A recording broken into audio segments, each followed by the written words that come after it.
아, 안녕하십니까. 제 34회 전문가 정책 포럼을 시작하겠습니다.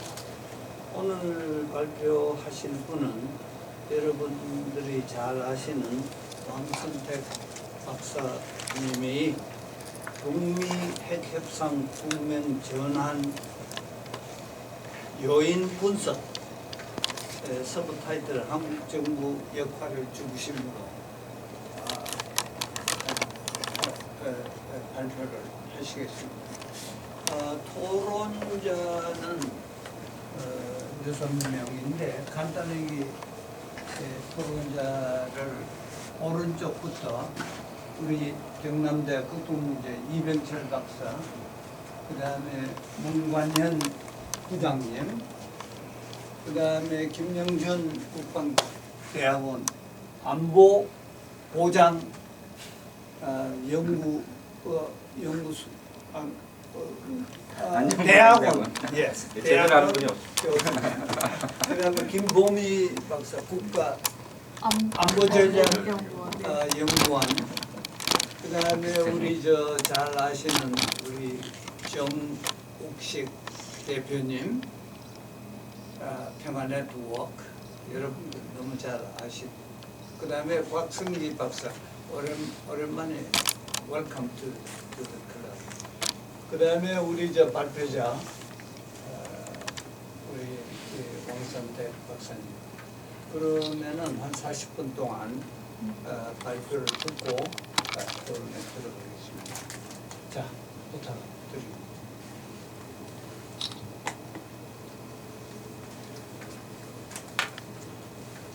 오늘도 이렇게 귀중한 자리에 또 발제 기회 주셔서 너무 감사하고요. 준비는 하긴 했는데 좀 부실한 것 같아서 마음이 좀 굉장히 불편한 죄송스러운 마음으로 왔습니다.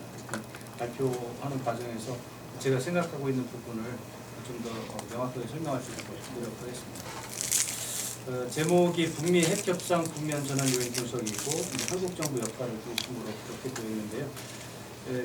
뭐 여기 서론 문제되게 썼지만은 북미 핵협상에 대한 분석이 북한의 전략이나 미국의 전략 또는 북한과 미국 양측의 국내 정치 차원에서 이루어지고 있는 부분은 있지만 한국이 어떤 역할을 하느냐, 변수 역할이 있느냐 이런 식의 접근은 많지 않았던 것 같습니다. 근데 실제로 관찰을 해보면 한국 정부가 굉장히 많은 변수 요인이 된다 이런 또 생각이 있어서 그런 부분에 대해서 한국 정부의 역할만 가지고 좀 주목해서 포인트를 좀 잡아보는 그런 글이 되겠습니다. 그러기 위해서 북미 협상의 시기와 이제 국면을 좀 나눠봤습니다.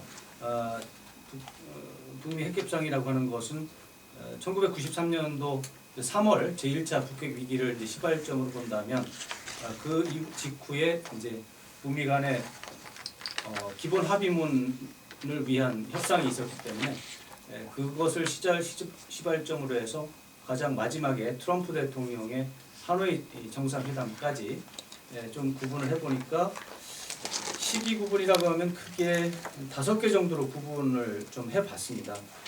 적어놨듯이 제1기는 제1차 북핵 위기 국면의 전기라고 볼 수 있고 그다음에 제2차 그 다음 제2기는 1998년도 북한의 대포동 미사일 발사에서부터 페리 프로세스가 진행되던 시기, 그로부터 2002년도에 제2차 북핵 위기가 시작되는 그 기간을 일관성이 있는 어떤 공통적인 상황이 있는 시기로 제가 분류를 해봤고요.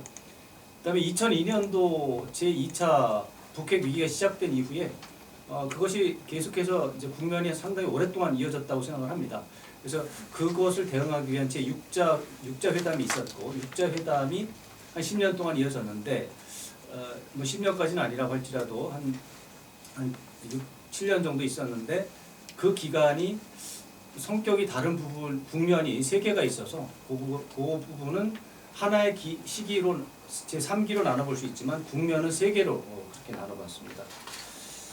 그리고 제4기가 이제 오바마 행정부 때 전략적 인내 시기라고 볼 수 있는데 이때도 초기에 윤달 합의라고 하는 부분이 있고 그 뒤에 인질 협상이라고 하는 부분이 있는데 이것은 사실은 아마도 여기 계신 분들조차도 좀 생소한 부분일지 모르겠는데 저로서는 이 부분을 좀 중요하게 생각하고 있는 부분이라서 이따가 설명을 드리겠습니다.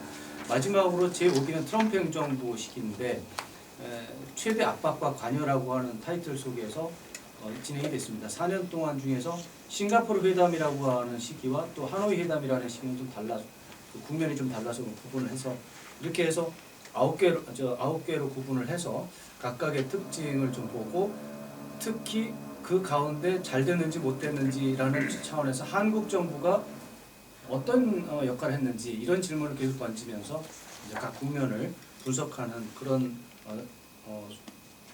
차원으로 그런 접근법을 사용했습니다.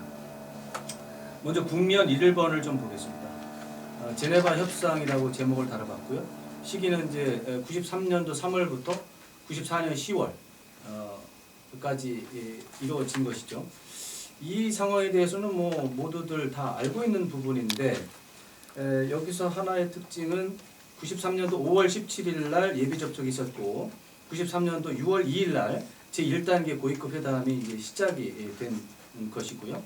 그다음에 93년도 7월 14일 날 제네바에서 제2단계 고위급 회담이 있었고 이것이 12월까지 이어지면서 93년도 12월에 사실 합의가 됐었습니다. 북미 간에 합의가 됐는데 그래서 94년도 2월에 합의가 된 사항이 발표가 돼서 이행이 되는 그런 상황이었는데 아시다시피 이제 94년도 3월에 서울 불바다 발언이 나면서 모든 게 뒤집어지고 다시 무효가 되는 상황이 벌어졌죠. 그랬다가 이것이 이제 카터 대통령의 등장으로 이제 상황이 반전이 됐고 그것이 이제 그해 10월에 제3단계 고위급 회담으로 이어져서 기본 합의문이 채택되는 그런 과정이었습니다. 이 과정 속에서 과연 한국 정부는 어떤 역할을 했느냐? 제가 요 과정을 따라가 본 결과 매우 부정적이었습니다. 그래서 무엇보다도 그 당시 김영삼 대통령은 핵을 가진 자와는 악수하지 않겠다라고 하는 단호한 태도를 취하면서 북한과 대화를 거부했습니다. 근데 이 아까 말씀드린 대로 93년도 5월 17일이 중요한 것이 이 시기까지 미국은 북한 문제에 대해서는 제3자적인 위치를 지켰었습니다. 왜 그러냐면은 92년도 1월 달에 비준이 된 그 한반도 비핵화 공동선언에 의해서 북핵 문제는 남북 간의 문제다라고 하는 것이 전제되어 있었기 때문입니다. 그래서 지금하고 완전히 다릅니다. 지금은 한국은 북핵 문제는 제3자라고 하는 게 정식이 됐지만 요 93년도 5월 17일까지는 남한과 북한이 당사자였습니다. 그런데 이것이 김영삼 대통령이 이제 핵을 가진 자와는 악수하지 않겠다라고 하는 단호한 태도가 지속이 되면서 이 과정 속에서 미국이 그것을 방치할 수 없는 상황이 있었던 것이죠. 이것이 이제 NPT 체제를 영속화시켜야 되는 미국 외교 정책이 가미가 되면서 북한이 NPT를 탈퇴하는 상황이 되면은 NPT 체제를 영속화하는데 걸림돌이 된다라고 하는 판단 때문에 미국이 결국 한국을 제치고 북한과 직접 협상을 하는 국면이 시작이 됐습니다. 그래서 93년도 5월 17일 날이 굉장히 중요한 날이다 이렇게 생각을 하고 동시에 한국 정부는 이날을 기점으로 해서 북핵 문제에서 제3자 위치로 빠져버렸다 이렇게 됐습니다. 저는 이 부분이 굉장히 중요하다고 보고 이후에는 뭐 이거 외에 특별히 설명할 말이 없습니다. 이 제3자 위치로 빠진 다음에 북한과 미국이 직접 협상을 벌이는 동안에 북한도 남한에 대해서 회담 내용을 알려주지 않았고 미국은 한국에 대해서 회담 내용을 어느 정도는 알려줬는데 다 알려주지 않았습니다. 그러다 보니까 한국은 협상 상황에 대한 이해가 부족한 걸로 그 당시 협상 상황을 기록한 책들에서 나오는 상황이 있습니다. 여기에서 한국이 약간의 어떤 영향을 미친 것은 있습니다. 그 조금 아까 말씀드린 대로 그 93년도 12월에 분명히 북한과 미국이 북핵 문제에서 합의를 봤는데 그 다음 해 3월에 서울 불바다 발언이 나와서 그 합의가 파기가 된 겁니다. 합의가 파기가 됐는데 이것은 한국 정부의 의도가 좀 있습니다. 판문점에서 회담이 벌어졌는데 CCTV를 촬영을 했었고 그것을 공개하지 않는 옵션이 있었는데 공개했거든요. 그것은 김영삼 대통령의 판단이었고 그것은 한국 정부가 상황을 변경시키는 역할을 했다라고 볼 수 있고 그에 앞서서 그 93년도 12월 합의 내용 중에 그런 게 있습니다. 그 북미 간의 비핵화 문제에 관련해서 합의를 하고 합의를 이행을 할 텐데 선행 조건 중에 하나는 남북 간의 회담을 해야 된다라는 게 전제 조건으로 들어가 있다는 겁니다. 그것을 한국 정부가 미국 정부에 요구를 했고 미국이 이걸 받아들였습니다. 그래서 북미 협상 과정 또 합의 과정에서 한국 정부가 영향을 미쳤고 변수가 됐다. 이렇게 표현할 수 있는 부분이 요소가 있습니다. 그렇지만 결과적으로는 제1국면에서 국면 1에서 한국 정부는 제3자 위치로 빠졌고 제한적이고 수동적이고 좋지 않았다 이렇게 볼 수가 있겠습니다. 국면 2에서는 페리 프로세스인데 1998년 8월 31일 날 그 미사일을 쐈죠. 대포동 미사일을. 거기에서부터 이제 국면이 시작이 됐습니다. 그래서 미국에서는 아시다시피 북한에 대한 강경론이 득세를 했고 그 결과 11월 달에 그죠? 11월 달에 대북정책조정관이 임명이 됐습니다.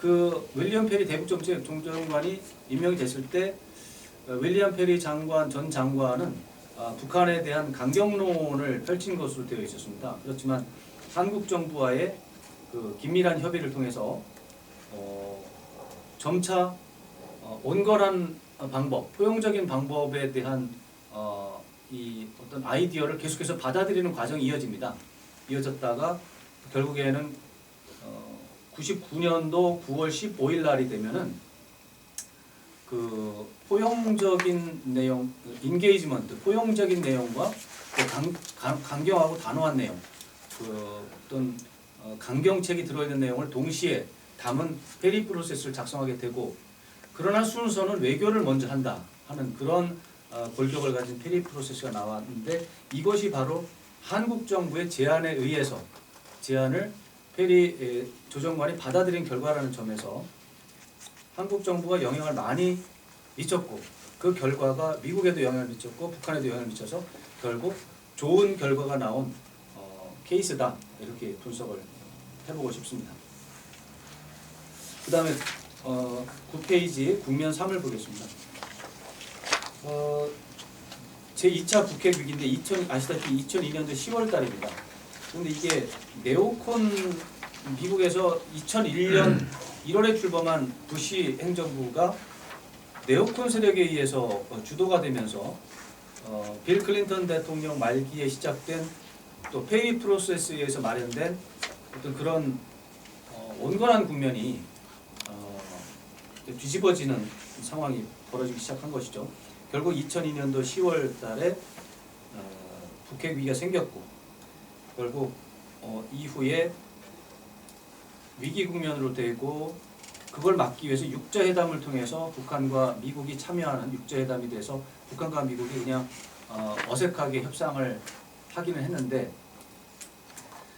결과적으로 한 2005년도까지 1차, 2차, 3차 육자회담까지 진행이 됐지만 합의사항을 보지 못한 상태에서 교착으로 들어갔습니다. 2005년도까지 하고 합의를 이루지 못한 상태에서 교착으로 진행이 됐습니다. 이 과정 속에서 한국 정부는 특별한 존재감을 보여주지 못했습니다.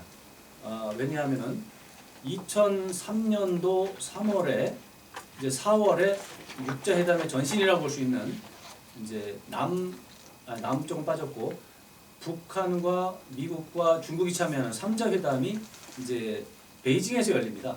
베이징에서 열렸고 이 과정 속에서 한국 정부가 별다른 역할을 못했는데 이것은 노무현 정부의 출범하고 관련이 있다고 저는 분석하고 있습니다.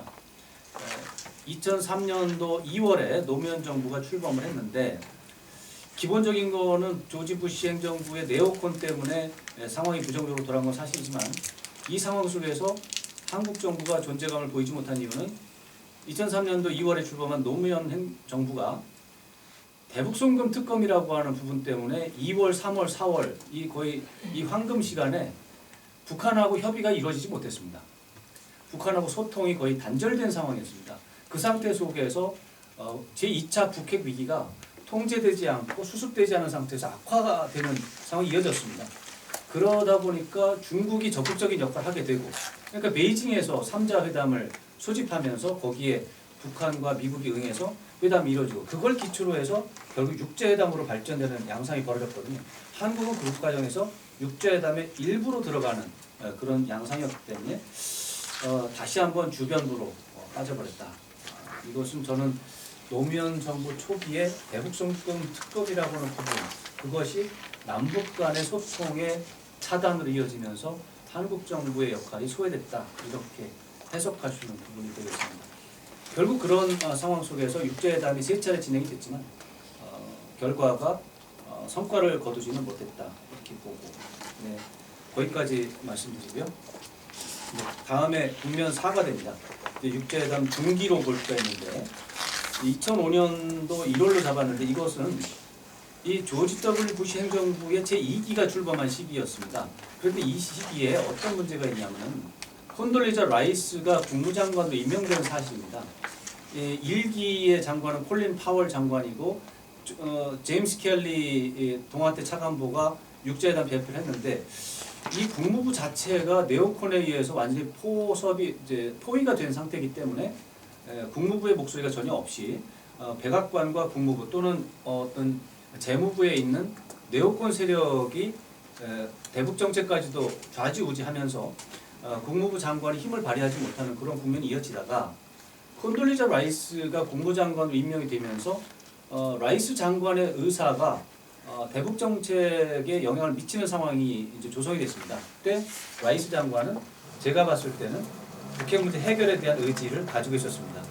그리고 그것을 관찰하기 위한 수단으로서 그 당시 주미 한국 대사를 하던 크리스토퍼 힐 대사를 전격적으로 동아태 차관보로 임명을 하고, 그 힐 차관보로 하여금 적극적으로 문제 해결을 하라는 지침을 내리고 또 그걸 도와주는 그런 상황이 있었습니다. 그래서 굉장히 드물지만 미국이 강한 협상 의지를 가지고 육자회담에 대한 그런 시기가 이제 2005년도 1월 달부터 시작이 됩니다. 그런 상황이 됐다가 실제로 9월 9일 날 9.19 성명이 채택이 되는 성과로 이어지게 됩니다. 이 과정 속에 한국 정부는 그러한 미국 정부의 적극적인 협상 의지가 가시적으로 보여지는 상황 속에서 적극적으로 편승을 하는 상황이 벌어집니다. 아까 말씀드린 것처럼 노무현 정부 초기에는 대북송금 특검 때문에 남북 간의 소통이 단절돼 있었는데 2005년도 어간에는 이 대화가 다시 복원이 되는 흐름이 나타났습니다. 그것이 정동영 통일부 장관의 방북이 그 계기가 됐습니다. 2005년도 6월 달이었습니다. 2005년도 6월 달에 정동영 장관의 방북 이후에 남북 간의 의사소통이 되면서 선순환의 구조가 마련이 됐습니다. 남북 간의 소통도 되고 북미 간의 소통도 되고 한미 간에도 협조 관계가 이루어지면서 이 9월에 육자 회담이 성공적으로 수행이 되는 상황이 벌어집니다. 이것은 제가 말씀드렸던 것처럼 요 앞에 육자회담 전기 때는 이게 안 됐었습니다. 북미 간에도 소통이 안 되고 남북 간에도 소통이 제한적이고 한미 간에도 소통이 제한적이었습니다. 그러다 보니까 성과가 나오지 않은 상태가 계속 이어지고 각 정부의 대표들은 자기의 역할을 그냥 과시하는 정도로 그쳤지 실제로 성과가 없었습니다. 그러나 이 중기 때는 성과로 이어졌습니다. 그런 부분에서 한국 정부의 역할이 굉장히 컸다 이렇게 말씀드릴 수 있고, 동시에 미국 정부의 협상 의지가 강했던 것도 이 육자회담 중기의 큰 특징이다 이렇게 말씀드리고 싶습니다. 다음으로 국면 5를 보겠습니다. 육자회담 후기가 되겠습니다. 이제 육자회담 중기는 굉장히 좀 짧게 형성이 되어 있는데 어쩔 수가 없습니다. 이게 제1차 핵실험이라고 하는 상황 속에서 북핵 문제 육자회담 흐름이 완전히 바뀌었기 때문입니다. 이 제1차 핵실험이 2006년 10월 9일에 있었고, 이제 핵실험이 강행이 되면서 미국 정부가 굉장히 당혹감을 안게 되면서 정책의 변화를 겪게 되는데, 사실은 2005년도 9월 9.19 공동성명은 성공적인데 거의 같은 시기에 사흘 나흘 사이로 미국 재무부가 주관해서 BDA 사건이 나는 것이죠. 이 BDA 사건이 난 것이 결국에는 영향이 돼서 육자회담의 구조가 이제 교착 국면을 맞게 되고 그것이 1년 동안 이어지다가 이제 북한의 핵실험으로 이어졌는데 그것 때문에 다시 한번 재무부가 뒤로 빠지고 국무부 크리스토퍼 힐 대사의 역할이 커지는 상황이 벌어졌습니다. 그래서 힐 대사가 다시 한번 적극적으로 움직이면서 육제회담이 다시 재가동되는 상황이 시작이 됐습니다. 그래서 결국 다들 아시다시피 2007년에 2.13 합의가 있고 그해 가을에 이제 13 합의가 이제 나오면서 육제회담이 다시 가동이 되고 북미 간의 소통이 이어졌는데 그런데 이 시기에 이제 우리 정부가 BDA 사태부터 희한하게 존재감이 미약한 상태가 됐습니다. 그러니까 네오콘이 적극적으로 발호를 할 때는 한국 정부가 굉장히 역량이 미약해지는 상황이 나타납니다. 그랬다가 핵실험 이후에 국무부 중심의 크리스토퍼 힐 대사, 강력한 핵 협상을 가진 힐 대사 세력이 득세를 하면서 주도권을 잡으니까 이제 다시 한번 우리 정부가 역할을 했다가 이것이 우리 정부가 말년이 되면서 다시 한번 또 우리 정부 존재감이 약해집니다. 결국에는 그 2007년도 말 정도가 되면은 한국 정부의 역할에서 한계가 보이고 이런 상황 속에서 이제 더 이상은 상황을 되돌리지 못하고 그 상태 속에서 이제 노무현 정부가 끝이 나고 이명박 정부로 가버리는 것이죠. 2008년이 시작이 됩니다. 그럼 2008년으로 가고 이미 2007년도 11월, 12월 정도가 되면 한국 정부는 이제 존재하지 않는 상황으로 그 존재가 시작이 됩니다. 그 상태 속에서 그냥 시간이 흘러가고 북한과 특히 미국이 북한과의 그 협상 구조를 살리기 위해서 1년 이상 노력을 했지만 한계에 봉착하는 그런 구조가 유지가 되다가 결국에는 2008년도 말에 어떻게 보면 연료가 다 소진되는 것 같은 느낌으로 2008년도 12월 마지막 회담을 하고 더 이상은 이어지지 않다가 2009년도에 이제 충돌하는 사태로 이제 다시 새로운 국면이 시작이 됩니다. 이렇게 해서 육제회담 후기도 성과 없이 상황이 종료가 되고요. 근데 그 다음 국면 6이 시작이 됩니다. 이것은 이제 2009년도 4월달에 북한이 이제 미사일을 쐈고 로켓을 쐈고 그것에 대해서 이제 강경하게 유엔 안보리 차원의 제재가 가니까 핵실험을 제2차 핵실험을 가면서 어떻게 보면 그런 말을 쓰지 않지만 또 하나의 새로운 북핵 위기가 시작이 되는 것이죠. 그 상태 속에서 대화가 이루어지는 모멘텀을 잡지 못한 상태가 계속 이어집니다. 2009년도 가고 2010년도에는 아시다시피 이제 천안함 폭침 사태가 2010년도 3월이고 또 5.24 조치가 있고 그 다음에 그해 11월에 연평도가 있고 그러니까 미국은 북한과의 대화 가능성에 대해서 협상 가능성에 대해서 굉장히 타진하고 또 노력하는 그런 움직임이 내부적으로 존재했지만 실질적으로 그것을 해낼 수 있는 기회는 없었던 것 같고요.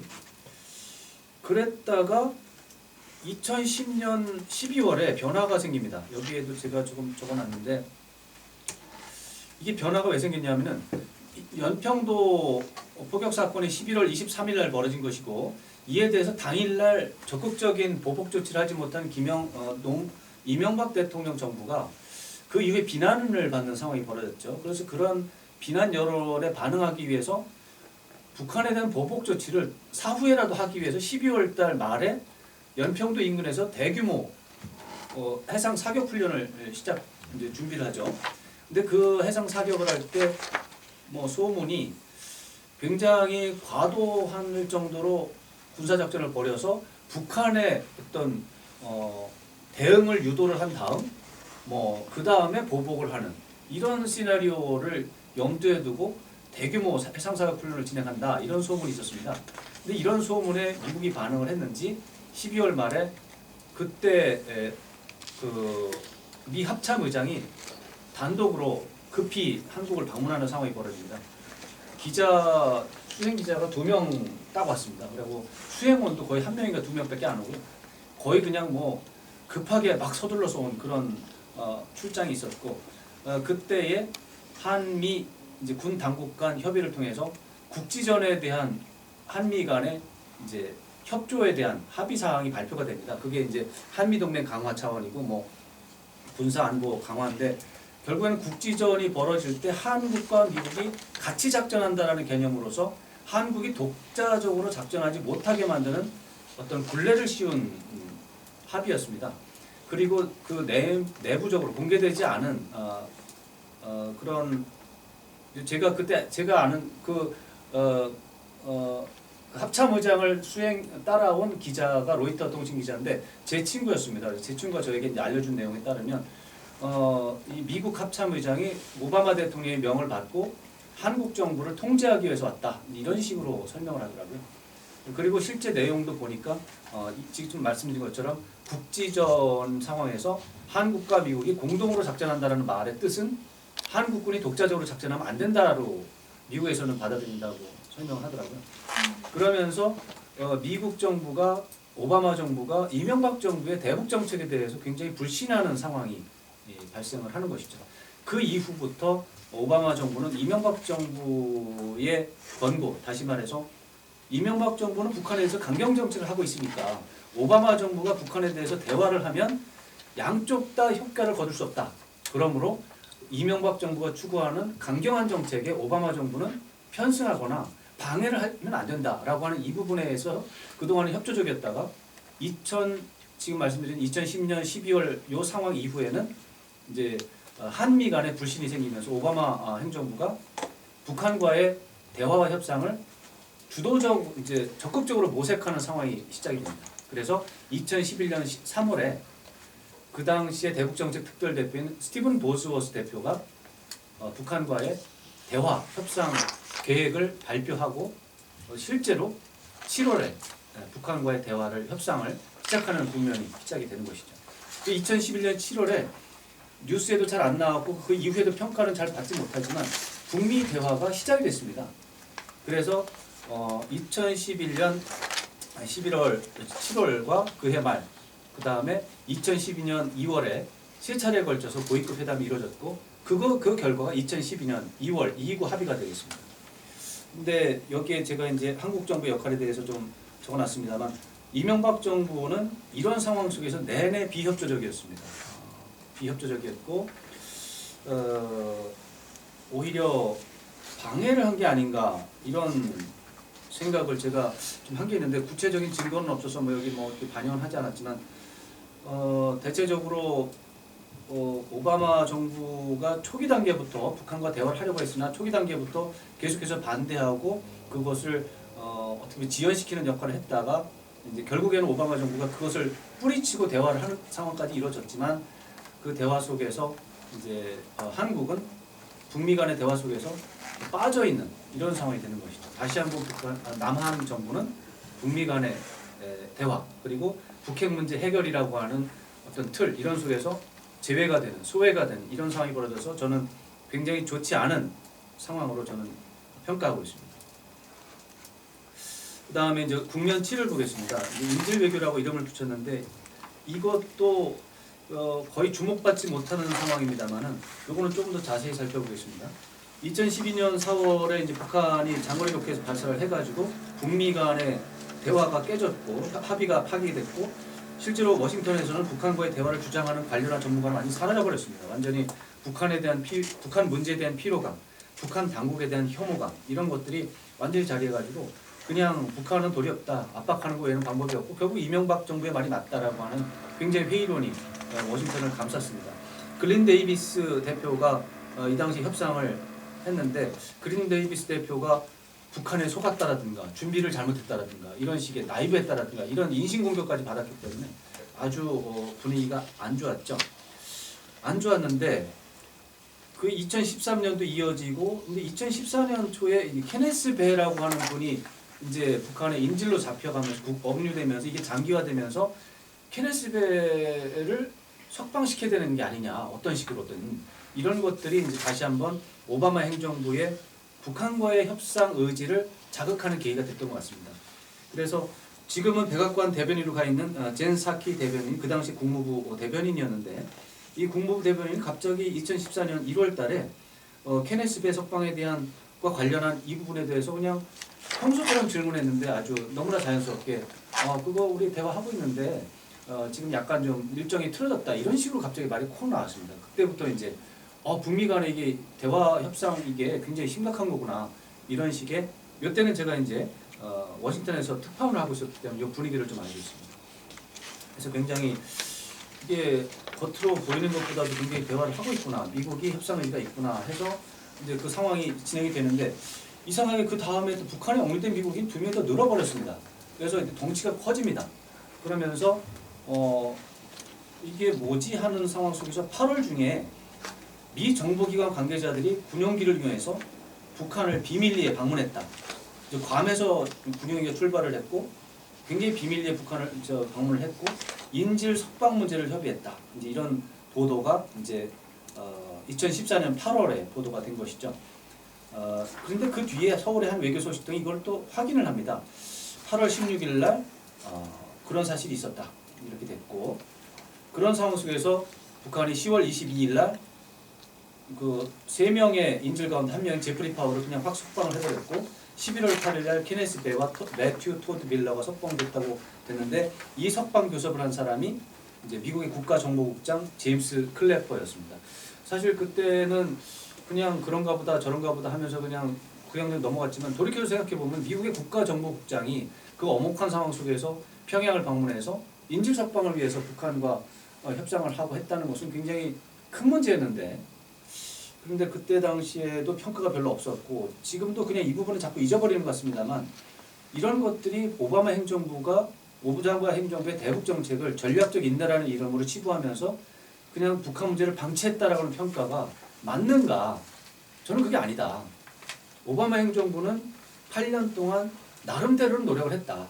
그러나 한국의 정부가 거기에 비협조를 하면서 성과가 잘 나오지 않고, 그러다 보니까 발표되는 것도 양도 적고, 근데 실제로 이게 성공하지 않으니까 그냥 의미가 축소되면서 했지만, 실제로 오바마 행정부가 움직인 거는 전략적 인내라는 이름을 붙이기도 어렵고 방치했다라는 말도 저는 오바마 행정부 사람들은 인정하지 않을 것 같다.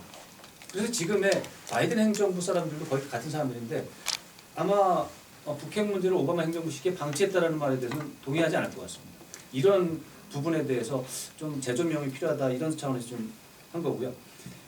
지금 이 과정 속에서는 한국 정부가, 이때는 이제 이명박 정부가 아니라 박근혜 정부로 넘어왔습니다. 박근혜 정부도 이명박 정부와 동일한 태도를 취했습니다. 비협조적이었습니다. 그렇기 때문에 조금 아까 말씀드린 사례 있지 않습니까? 이 미국의 정보 당국자가 비밀리에 괌에서 평양으로 갔고, 이런 상황이 언론에 보도가 됐는데 이게 왜 보도가 됐을까? 이런 거죠.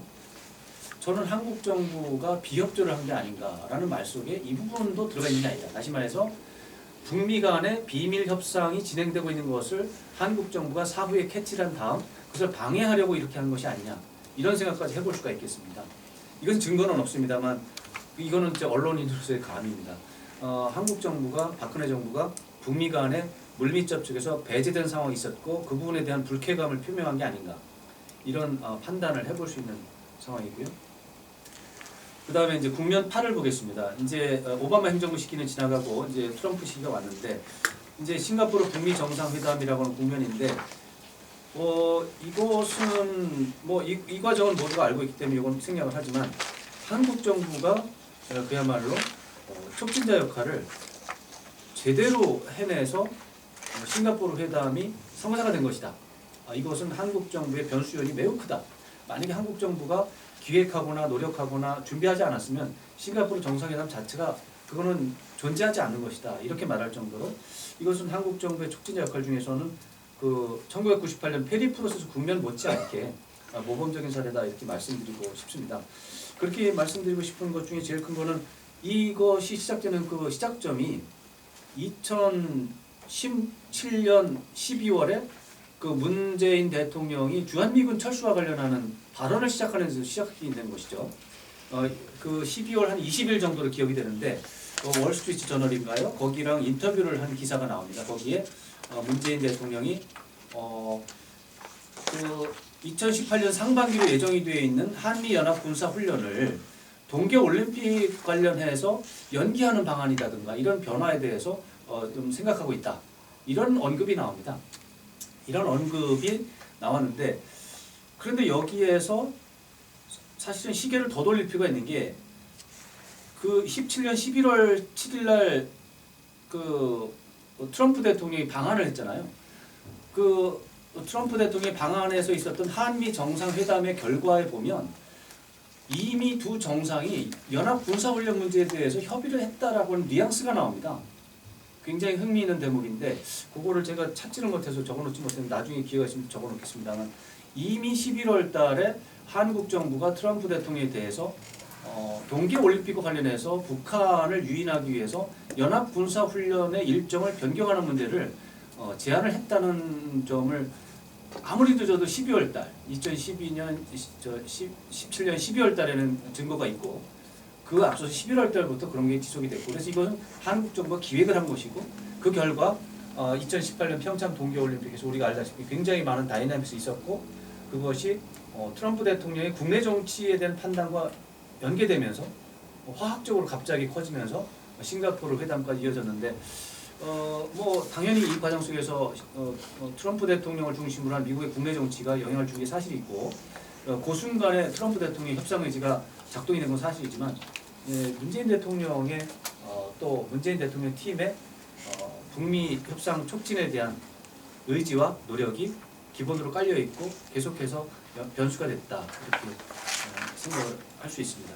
그 결과 좋은 성과가 나서 일단 뭐 6.12 공동선언이 뭐 추상적이고 원칙적인 내용에 들어가 있어서 어려움이 좀 뭐 최고의 평가를 받기는 어렵다고는 하지만 그럼에도 불구하고 그것이 아니었을 때 다른 상황과 비교해 본다면 굉장히 높은 평가를 내릴 수 있을 정도로 좋은 상황이 있었다 저는 그렇게 생각을 합니다.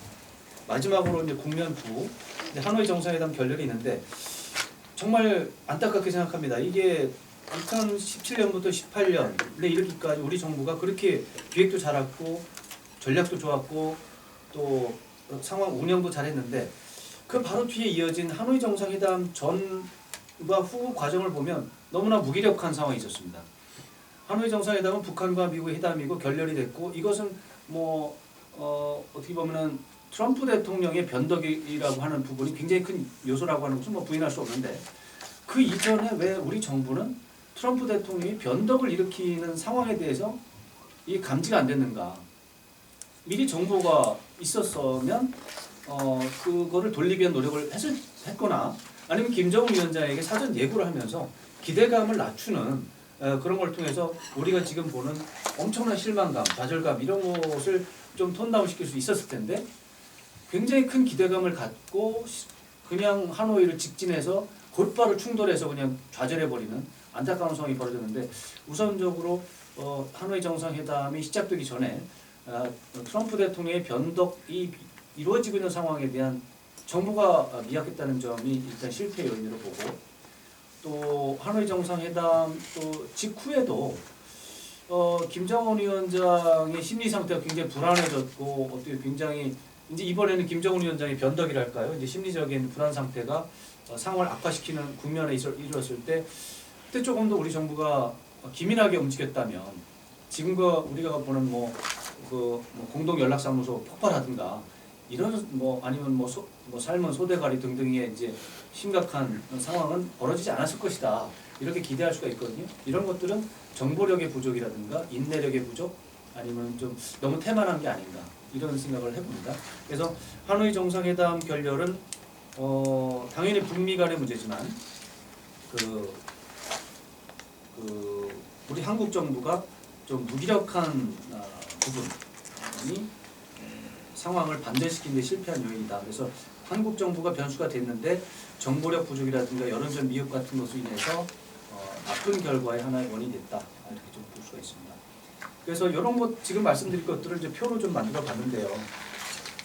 보면 이제 22페이지 보면 변수가 국면마다 이런저런 변수가 있어가지고 그걸 이제 다 합해보니까 5개 정도 되더라고요. 그래서 남북 대화 채널이 유지가 되면은 잘 되는 경우가 있고 못 되는 경우가 있고 북한의 협상 의지가 있으면 그것이 변수가 되는 경우가 있고 한미 간의 정책 공조가 되는 것도 변수 요인이 있고 미국의 협상 의지도 변수 요인이 있고 한국의 북미 협상 촉진 전략 이것이 있는데 이것에 따라서 이렇게 보니까 굉장히 일치하는 부분이 많습니다. 북면 2는 모든 게 좋으니까 결과도 좋았고 북면 4도 모든 게 좋으니까 결과가 좋았고 국면 8도 모든 게 좋았으니까 결과가 좋았습니다. 근데 나머지 잘 안 되는 부분은 중간에 뭐가 중요한 게 빠져 있는 거죠. 빠져 있는데 제가 볼 때는 그 중에서 제일 중요한 것이 이제 북미 협상 촉진 전략, 한국의 북미 협상 촉진 전략, 이것이 좀 제일 그래도 가장 중요한 게 아닌가. 그 중에서도 저는 그렇게 생각을 하고 있습니다. 뭐 여기 남북 대화 채널 유지라든가 북한 협상 의지라든가 한미 정책 공조라든가 미국 협상 의지라든가 이런 것들이 결정적인 변수가 된 상황이 있지만 저는 그런 것들의 이면에는 한국 정부가 효과적으로 정확하게 적극적으로 노력을 했느냐 안 했느냐 이것을 대비했을 때가 가장 영향이 많았다. 미국의 협상 의지나 이제 북한의 협상 의지가 외형적으로 가장 컸지만 그것을 좌지우지하고 미세하게나마 변경시키는 역할을 한국 정부가 할 수 있었다 또는 해냈다 이런 거를 볼 때 저는 한국이 가장 큰 변수였다라는 결론을 좀 내고 싶고요. 이제 그런 거를 봐서 결론을 이제 좀 정리삼아서 읽어드리면 5가지의 교훈이 이제 저 나름대로 보는 건데 첫째로는 북한의 경우에 북핵 문제 해결을 위해서 미국의 협상 의지가 많았고 없었던 적이 거의 없었다. 희박한 적은 있었으나 없었다고는 좀 없었다. 그래서 북한은 비핵화 의지 또 협상 의지는 항상 있다라고 간주하는 게 맞다라는 게 제 생각입니다. 두 번째로는 미국의 경우는 북핵 문제 해결과 관련된 협상 의지가 강하게 나타나는 경우도 있고 그냥 보통인 경우도 있고 아예 협상을 혐오해서 협상 의지가 거의 제로인 경우도 있다. 그런데 이 중에서 제로인 미국의 경우 협상 의지가 제로이면 협상은 100% 결렬됩니다. 이것도 좀 중요하다고 보고요. 그 다음에 세 번째가 이제 중요하다고 보는 게 북한이나 미국이나 협상 의지가 전반적으로 있는데 수동적인 특성을 보이면서 그냥 한국 정부가 개입하지 않으면 그 장 수동적인 상태가 그냥 이어진다라는 거죠. 그래서 한국 정부가 변수가 된다는 겁니다. 수동적으로 존재하는 협상 의지를 한국 정부가 개입을 해서 적극적으로 변경시키면 되는 거거든요. 그렇기 때문에 미국과 북한의 협상 의지가 전면 공식적이고 외형적으로는 크지만 결국에는 그 다음에 제가 이제 말씀드린 것처럼 한국 정부가 결국에는 그 진정한 변수다 이렇게 말씀드릴 수가 있겠고 넷째와 다섯째는 그런 말씀이고요. 그렇기 때문에 저는 이 북미 협상 경험에서 한국 정부는 반드시 협상 촉진 의지를 항상 포기하지 말고 효과적인 전략을 수립하고 적극적으로 외교 노력을 전개하는 거 외에는 다른 방법이 없다. 그리고 그러기 위해서 북한과 대화 소통 채널을 언제나 유지하는 게 정답이다.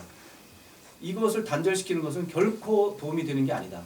그게 예를 들어 이명박 정부라든가 박근혜 정부 때 설사 대화와 소통에 문제가 생긴다 할지라도 북한에 대해서 제재와 압박을 하면 북한이 굴복할 것이다라는 등식은 전혀 맞는 것이 아니다라는 얘기고요.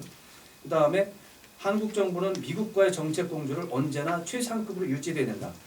다시 말해서 미국에 대해서도 할 말은 하고 미국에 대해서도 뭐 좀 압박을 가할 때는 해야 된다라고 하는 것은 제가 지금 같은 방식으로 분석을 한 결과 도움이 안 된다. 미국과의 정책 공조는 언제나 최상급으로 유지해야 된다. 그래서 아까 말씀드린 것처럼 미국의 어떤 정책 당국자들이 북한과의 협상 의지가 없을 때 적극적으로 그 협상 의지를 살려내서 가는 게 한국 정부의 책임이다. 저는 이제 그런 식으로 생각을 합니다. 약간 추상적인 것 같지만 사실은 이런 원칙이나 지침을 깊이 생각을 한다면 저는 반드시 우리가 지난 9개 국면 중에서 3번의 국면에서 성공적인 상황이 있었듯이 앞으로도 성공적인 국면이 나타날 수 있고 그동안에는 최종적으로 그걸 만들어내는데 실패했지만 이제 4번째 나오는 성공적인 국면에서는 저는 그동안 부족했던 부분 이제 한두 가지가 더 있는데 그런 것들을 좀 보완하면 저는 완벽한 비핵화에 이를 수도 있다 이렇게 기대를 할 수 있다고 생각합니다. 감사합니다. 네, 수고하셨습니다.